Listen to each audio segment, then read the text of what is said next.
Up front tonight, the latest on Bob Saget's death.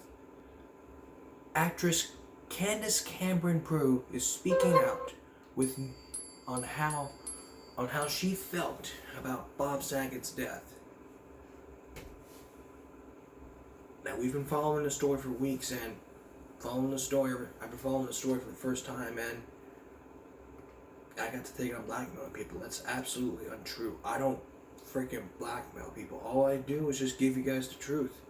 And you want to come on here and saying that, oh, I'm blackmailing you, continue doing your give me a brat thing? No.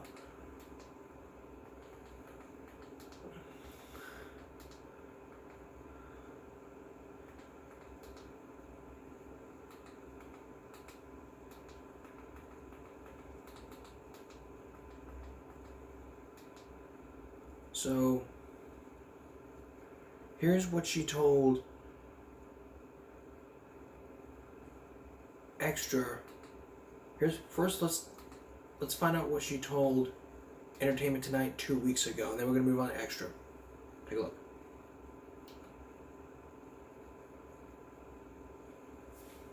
Before we continue, it's like all I'm trying to do is give you guys information since you're local news, like all the other news magazines. But I'm not a news magazine. I'm just a talk show host. Well, not a talk show host. I mean, get the picture here. Take a look. Bob never left a room without giving you a hug, and a meaningful hug, like nuzzle his head into your shoulder kind of hug. This is why we're here. This is why I came back. This is why I do it. I'm his favorite. You know it. I am.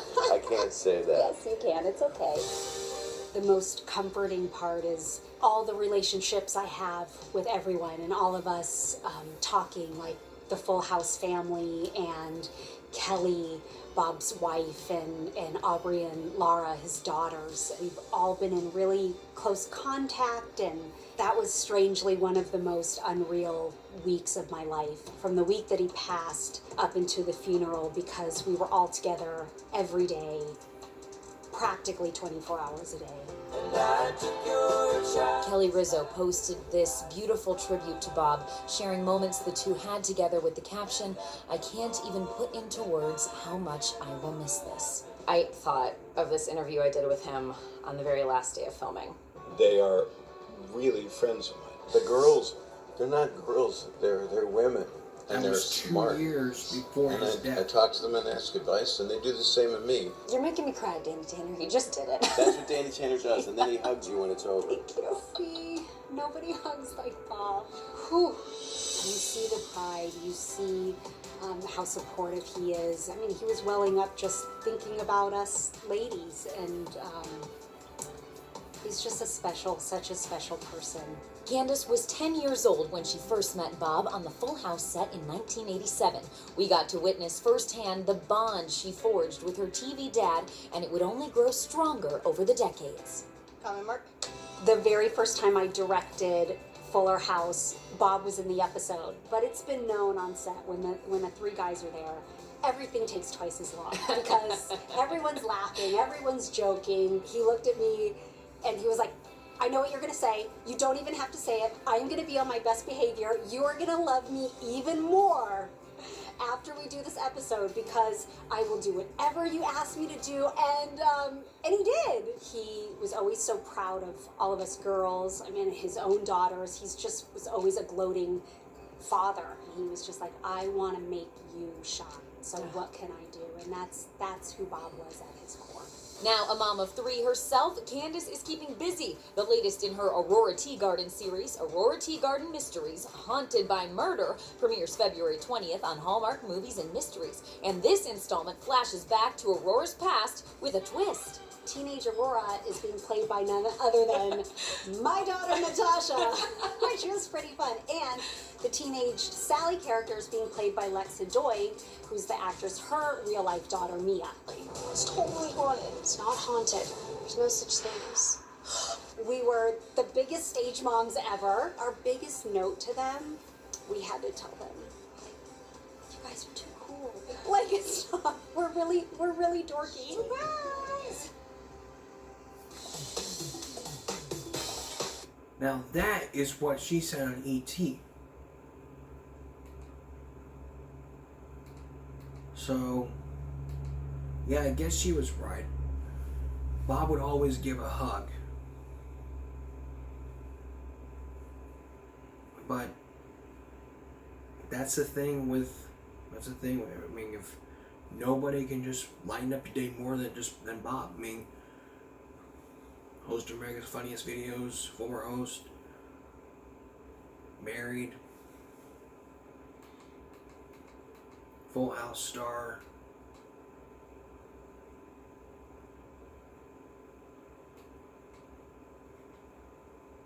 And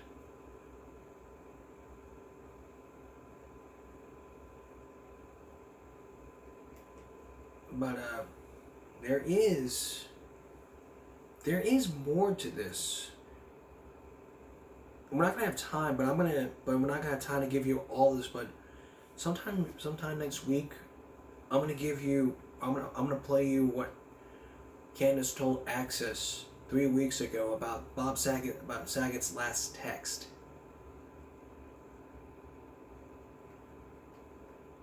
And then I'm gonna give you what Candace told Extra 9 days ago.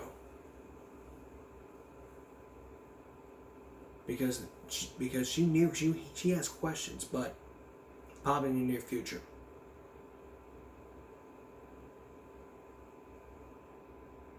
So we're gonna have that for you in probably next week. But when we come back, we're gonna give you COVID, and then later the latest from Oxford. This time, the parents are at trial for involuntary manslaughter. We'll give you the very latest in their court appearance when we return. Don't go away. We're back now with COVID and 6.56 million plus 8,000. 84,756 deaths plus 178 in the state of Texas. Nueces County is at 90,880 plus 33. That makes it up to 91,000. With over 1,400 deaths.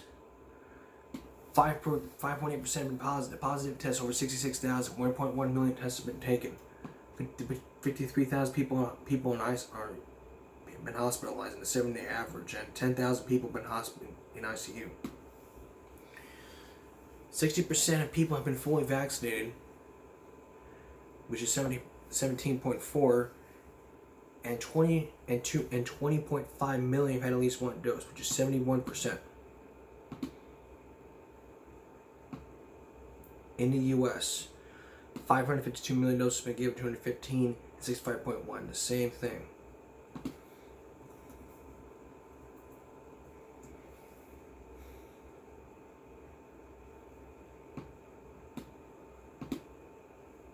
How about the schools?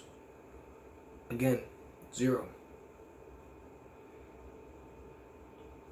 Looks like we're starting off February. We're ending February off with a low note. What's going to happen on Monday? We'll find out very soon.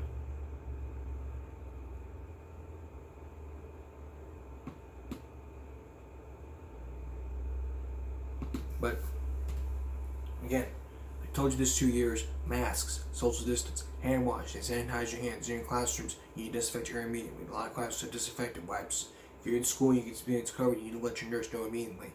If you're testing negative, you're good to go. If you test positive, you need to quarantine yourself for 5 days. Meaning you need to stay in your house. You need to make sure that make sure you don't go anywhere. Make sure if you're gonna leave the house, you need to make sure you only take out the trash or go check the mail. If you're getting food delivered, then just let them know. Contactless delivery. Just make that check mark and they'll leave it at the door for you. If you're riding the bus, it's the same thing. Masks, social distance. I don't even know when they're going to end this. Also, if you're under 2, no masks. Medical condition, let them know beforehand. If you're claustrophobic, let them know.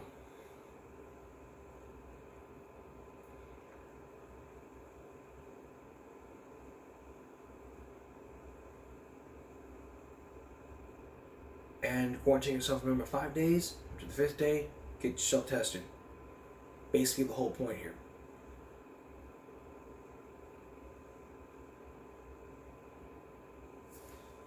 Now let's go to Oxford, where this time, we're 2 days ago, Ethan Crumbley was taking the stand after new evidence was presented.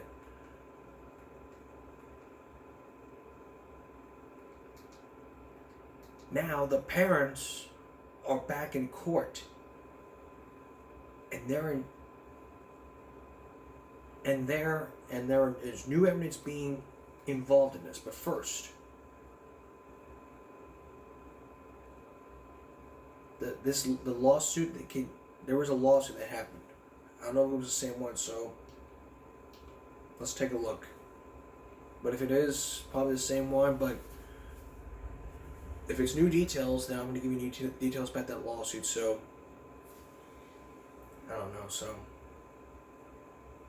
let's take a look. Lawsuit filed by survivors of the Oxford school shooting revealing new insight into the chaotic moments as that shooter opened fire. The suit also squarely places blame on school employees who they claim just didn't do enough to stop it. Local 4 defender Sean Lay is live tonight to help break it down for us. Sean. Well, the suit names the dean of students at Oxford schools, the principal, 2 counselors, and 3 teachers. The aim and the details of this lawsuit, they're accusing all of them of violating the state's Child Protection Act. The mother of student John Asiuto is suing on behalf of her sons, John and Anthony, joining father John Vaccaro suing on behalf of his son, Marco. Both John and Marco survived the shooting, but here's their account according to their lawsuit, stating that Ethan Crumbley first shot a student in the bathroom and then shot several female students in the hallway. The suit reads, quote, and then he turned his gun toward John Asiuto and Marco Vaccaro. Noticing them, EC, Ethan Crumbley, shot at both. He struck John Asiuto in the left buttock and missed Marco Vaccaro, who saw several bullets strike into the hallway wall. Both were able to run out of the building. John's brother Anthony hid terrified in a classroom with others for an hour. The suit named school counselor Sean Hopkins, who testified in a hearing focused on Ethan Crumbley's parents yesterday, that he was concerned that Ethan Crumbley was being neglected by his parents after they were informed of their son's alarming behavior the day of the shooting. You did not file a 3200 form with Child Protective Services alleging that there was a suspicion Mom and Dad weren't getting him proper medical attention. I did that. The suit reads Hopkins and other school officials violated the state's Child Protection Act, failing to act as mandatory reporters of neglect to Child Protective Services. I asked Oakland County Prosecutor Karen McDonald if she'll pursue criminal charges against Hopkins and others. I do not see a criminal case against any school employee. Now, we reached out to the attorney who filed this suit to speak with him and also the families involved here as well as Oxford schools. We've yet to hear back. We'll let you know as soon as we do. We're live tonight. Sean Lay, Local 4. Yeah, okay, Sean, thank you. And now, the piece de résistance. The pièce de résistance. The court. Begin this afternoon with breaking news in the Oxford school shooting. The parents of the suspected gunman will stand trial. Each parent faces 4 counts of involuntary manslaughter in the deaths of 4 students who were killed in that shooting last November. 7 National News reporter Kim Russell live outside the courthouse for us with the evidence presented today. Kim. Yes, Brian and Glenda, let me tell you, today was an emotional day in court. Not only were there James and Jennifer Crumbley, the prosecutors and the defense, but there were also families of people who lost their lives at Oxford High School, young students who lost their lives on that tragic day. We heard so much heartbreaking evidence from the prosecution as Judge Julie Nicholson worked to decide whether James and Jennifer Crumbley should face trial. After hearing the evidence, she ruled they will go to trial for 4 counts of involuntary manslaughter for the deaths of Tate Meir, Madison Baldwin, Hannah St. Juliana, and Justin Schilling. During the trial, defense attorneys acknowledged evidence provided by detectives showing Ethan Crumbley allegedly sent disturbing messages to a friend talking about decapitating a bird for entertainment, violence at school, and guns. But defense argued that his parents did not know. Prosecutors argued that if they had taken ordinary care and instead of buying a gun, had instead pursued medical attention for Ethan when he said he was hallucinating and suffering from mental issues, this could have been prevented. So we're gonna take a break here. When we come back, we're gonna hear what they have to say about this, because this makes me very angry that parents would be charged with neglect, buying them a gun, buying this son a gun, a gun, and then hallucinations. Okay, if you're hallucinating, okay, here's a gun to help you stop your hallucination. We're back in just a moment. We're back now with the latest on the Oxford school shooting. We're now going to hear from a portion for what the defense has to say about this. So let's meet what they have to say. These cases don't happen that often because these facts don't happen that often. They are egregious. He wasn't taken to the doctor. He asked for help. I mean, you all heard the testimony over and over again, and they were just indifferent. So the fact that they had medical insurance available and didn't use it is just one more piece of this complete disregard. You know, they didn't care.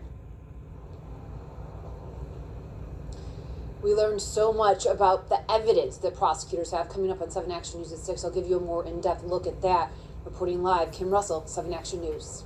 All right, Kim, thank you for the update there. And some of the victims' parents went to court today to see this case for themselves. And 7 Action News reporter Jim Kirchner is there live for us with their emotional reaction. Jim?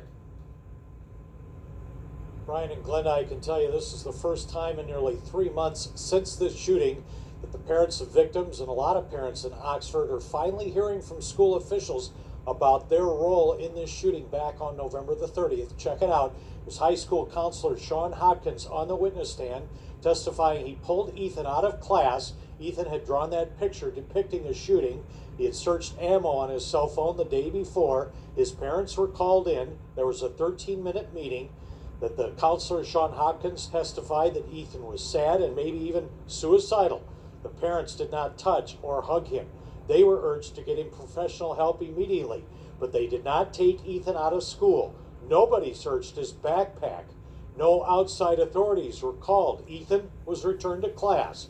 Among the family members here, Buck Meir, the father of Tate Meir, one of the 4 students killed.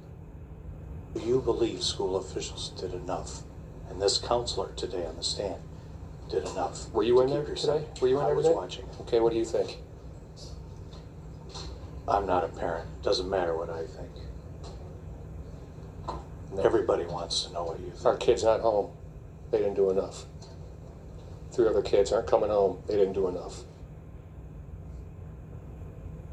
Now that counselor, Sean Hopkins, had his own attorney with him in the background today, guiding him through being on this hot seat. I talked with that attorney out here this afternoon.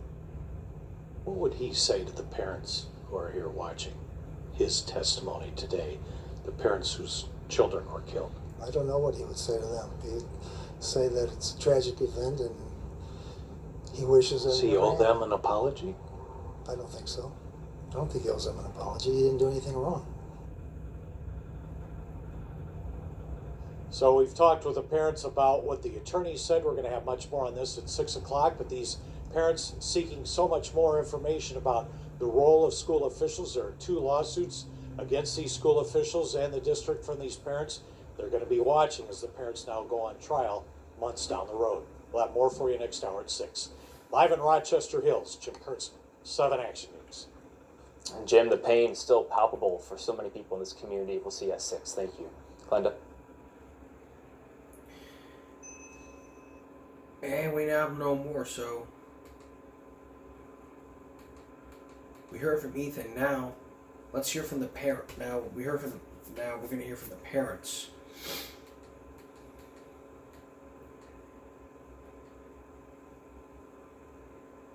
But before we get to the parents here, I want to talk about this 3rd lawsuit. Remember, there were 2 lawsuits. One was filed by Jeffrey Feiger.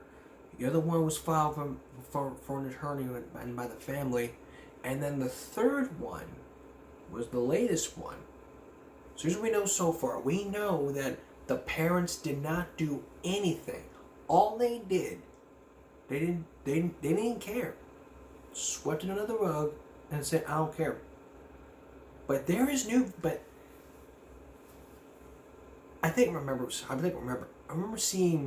remember when I watched the trial, I remember seeing a picture or a video of the mother and son spending quality time on a shooting range.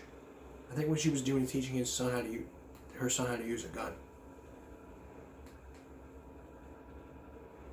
So, here is where I left off at this 57-minute meeting, 57-minute hearing.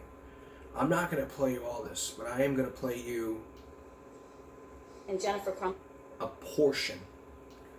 I'm going to play you a 5-minute portion, like a 2-minute portion of this. Because we're a half-hour show. Where's your dad? We also know that on March 16th, that same month, 3:18 p.m., okay, the house is now haunted. No response. That's at 6:03. Seconds later, some weird shit just happens and now I'm scared. No response. Seconds later, I got some videos. No response. 6:03, and a picture of a demon. No response. It is throwing bowls. No response. I'm not joking, it fucked up the kitchen. No response. I'm just going to be outside for a while. 6:29. Can you at least text back? No response. We know from the testimony where James and Jennifer were. They were at the stable, taking pictures of themselves on horses. We also know that they had evidence that they were told, based on the comments in the journal that was just testified to by Detective Tim Willis. Now, this detective had those text messages, probably the same one. We probably don't know if he looked at all those text messages. What we still know is that, but again, I'm not playing the whole thing. That's just something you can see for yourself and put in the comments below. But we'll bring you the very latest as it happens. But when we come back, we'll tell you about the third lawsuit that was filed. More about this. So don't go away. Before we leave you here, let's give you more about this lawsuit. I mean, this is the third lawsuit against the school district and the 3 people involved in the shooting. The plaintiffs were Nicolette Acustio as a next friend for John Acustio, who were minors. So let's listen. The parents represented by Giroux trial attorneys here in Southfield told their attorney that they wanted it communicated as they filed this lawsuit that they have empathy. So let's replay this. All right, the Oxford School District is now fielding a third lawsuit following last year's mass shooting. 4 students died at Oxford High School last November when prosecutors say 15-year-old Ethan Crumbley opened fire. This new lawsuit was filed by a student who was injured, his sibling, and a student who witnessed it. 7 Action News reporter Kim Russo spoke to their attorney about what they want to see happen. The parents represented by Giroux trial attorneys here in Southfield told their attorney that they wanted it communicated as they filed this lawsuit that they have empathy for all staff involved in what happened on that tragic day. And they don't want to exacerbate kind of the hurt that's going around. Attorney Robert Giroux says he represents the parents of a student shot, his sibling, and a student who witnessed it. The lawsuit has 2 goals. 1, to support his clients. It's been an emotional toll. 2, to protect others in the future. If all I were to do is meet with students, I would have approximately 2.5 hours per student per year. We heard testimony during accused shooter Ethan Crumbley's parents' preliminary exam yesterday from school counselor Sean Hopkins, who was named in the new lawsuit. Hopkins talked about his large caseload of about 400 students and how he didn't know Ethan well because he didn't have a history of getting in trouble. Hopkins did not have information, he said, about the 15-year-old's social media posts about guns and death. He and the school's dean sent Ethan back to class the day of the shooting after Ethan's parents allegedly refused to take him to get mental health help. You did not take a firm position. Ethan needs to go home from school. Correct. My clients have talked a lot about changing the policies and procedures to make sure that this doesn't happen to anybody else. They want schools to encourage reports of concern, rather than condemn the spreading of social media threat rumors, as they allegedly did before the shooting in Oxford. They want teachers, counselors, and administrators to have training on how to identify suicidal or homicidal tendencies and procedures to remove a student exhibiting warning signs. You take that person out of the school to protect everybody, and they don't come back until there's been a screening. Attorney Giroux says while the lawsuit does name individual staff members at the school, the goal of the suit isn't to personally take their assets. It is going to target the school district and insurance policies that are in place for such tragedies. In Southfield, Kim Russell, 7 Action News. All right, thank you so much, Kim. Certainly. But there's going to be TV coverages on the news, probably on the show too. But we're now at a time where we're going to hear more from this counselor. And then we're also going to, but here's what we got for you coming up on Monday. We're going to hear more from this counselor, give you more details on this shooting, and we're going to tell you more about those school threats that are happening, because there are brand new ones, especially